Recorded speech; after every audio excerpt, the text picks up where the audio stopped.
சுகருங்கிறது ஒரு life style disease, வாழ்க்கை முறையினால வந்தது. ரொம்பவுமே ஈஸியாக அதுலேருந்து வெளியில் வரலாம், ரொம்பலாம் கஷ்டப்பட தேவையில்லை.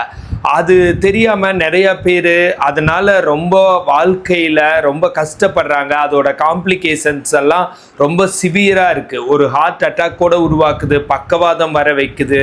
சுகர்னால என்னென்ன நடக்குது, சிலருக்கு ஆம்புடேட் பண்ணி காலை எடுத்துடுறாங்க, சிலர் ஸ்கின் டிசீஸில் அவதிப்படுறாங்க, சிலர் யூரின் அண்ட் பிளாடர் அண்ட் பவலில் யூரின் அண்ட் டாய்லெட் போகிறதெல்லாம் கண்ட்ரோல் இல்லாமல் போகிற மாதிரி ஆகுறாங்க.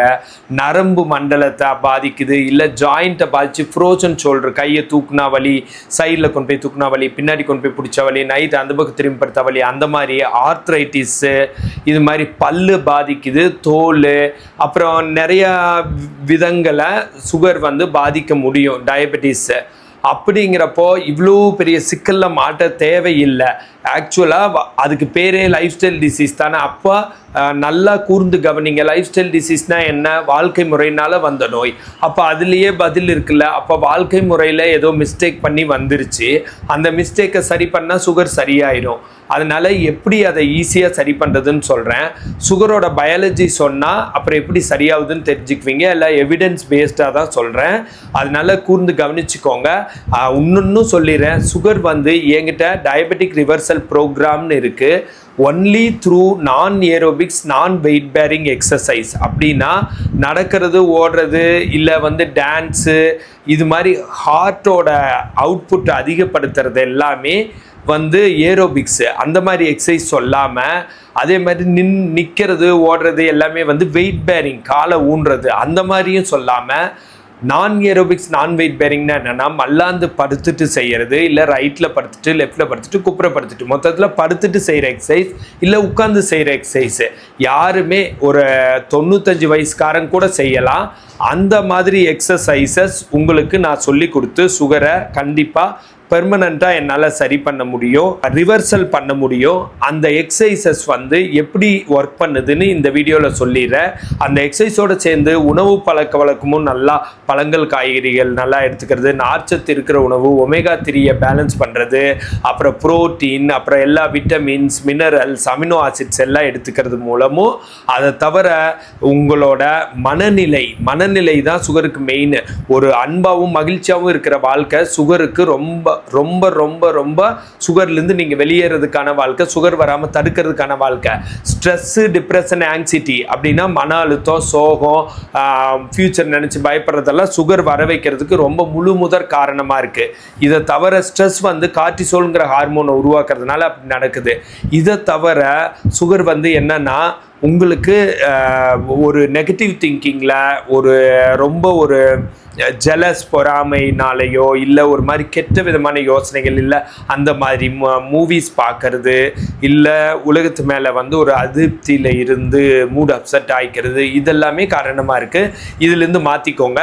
இப்போ பயாலஜி சொல்லிடுறேங்க. சுகர்னால் நம்ம பேங்க்ரியாஸ் இருக்குல்லங்க, பேங்க்ரியாஸ்னால் கணையத்திலிருந்து இன்சுலின் சுரக்குது. அந்த இன்சுலின் தான் பிளட்டில் இருக்கிற குளுக்கோஸ், நம்ம சாப்பிட்றதெல்லாம் குளுக்கோஸாக கன்வெர்ட் ஆகுதுல்ல, அந்த குளுக்கோஸை செல்லுக்கு எடுத்துகிட்டு போய் அதை எரித்து அதை நம்மளுக்கு எனர்ஜியாகவும் நம்ம மசிலாகவும் இந்த மாதிரிலாம் ஃபார்ம் பண்ண வைக்கும். மெட்டபாலிசம் நடக்கும். சுகர் ஒரு மெட்டபாலிக் டிசார்டர். அதை அதுக்கு ஒரு பாலமாக இருக்கிறது தான் இன்சுலின் கரெக்டாக கொண்டு போனால் தானே நடக்கும். ஆனால் செல்ஸ் என்ன பண்ணுது, இன்சுலின் ரெசிஸ்டன்ஸை உருவாக்குது. எப்படி உருவாக்குதுன்னா பரம்பரையாக சுகர் இருந்ததுனால, மன அழுத்தத்தினால, அப்புறம் செடன்ட்ரி லைஃப் ஸ்டைல், ஒன்றுமே செய்யாமல் இருக்கிறதுனால, இல்லை டூ மச் எக்ஸசைஸ்னால, ஓவராக எக்ஸசைஸ் பண்ணுறதுனால, இதில் ஸ்ட்ரெஸ் ஹார்மோன் கார்டிசோல்லாம் உருவாகி இன்சுலின் ரெசிஸ்டன்ஸை கொடுத்துருது. அப்படின்னா இன்சுலினை உள்ளே எடுத்துக்க மாட்டேங்குது. அப்போ இது குளுக்கோஸ் உள்ளேயே சுற்றிட்டு இருக்குது.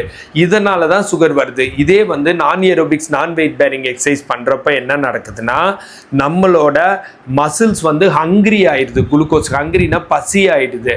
பசி ஆகிறப்போ நம்ம எக்ஸசைஸ் பண்ணுறப்போ சர்க்குலேஷன் அதிகமாகுது இல்லைங்க. பசி ஆகிறப்போ இன்சுலின் இருந்தாலோ இல்லைனாலோ பரவாயில்லன்னு சொல்லிட்டு டைரெக்டாகவே குளுக்கோஸை எடுத்துக்க ஆரம்பிச்சிடுது.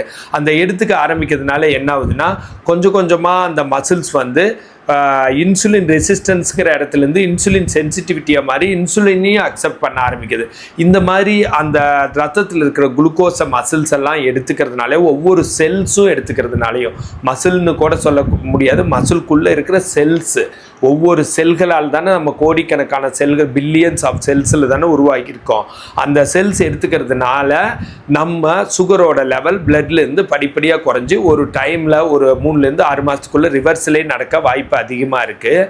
ஸோ இது இன்னொரு பக்கம் நம்ம இந்த மாதிரியெல்லாம் எக்ஸசைஸ் பண்ணி அதை க்யூர் பண்ணாமல் விட்டா என்ன நடக்குதுன்னா, இன்சுலின் வந்து அந்த உள்ளே இருக்கிற குளுக்கோஸ் அதிகமாக இருக்கிறதுனால ரொம்ப அதிகமாக சுரந்து அந்த குளுக்கோஸை செல்லுக்குள்ளே அனுப்புறதுக்காக ரொம்ப அதிகமாக சுரக்கிறப்போ இது பேங்க்ரியாஸ் வந்து டயர்ட் ஆயிடுது, இன்சுலினை சுரந்து அப்புறம் தான் நம்ம நான் இன்சுலின் டிபெண்ட்லேருந்து இன்சுலின் டிபெண்ட்டாக மாறிடுறோம். ஊசி போடுற அளவுக்கு மாறிடுறோம், ஃபஸ்ட்டு மாத்திரை சாப்பிட்ற அளவுக்கு இருக்கோ அப்படி மாறிடுறோம்.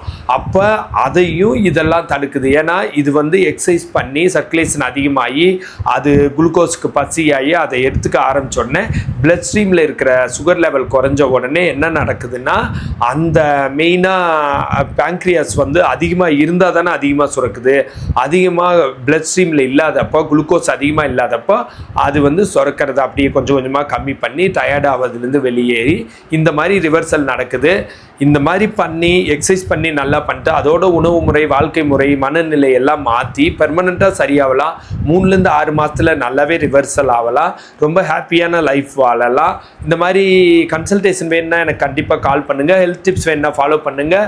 ஃபிசியோதெரபிஸ்ட் நல்ல ஆப்பர்ச்சுனிட்டிஸ் வேணுன்னா கால் பண்ணுங்கள். This Prakash physiotherapist.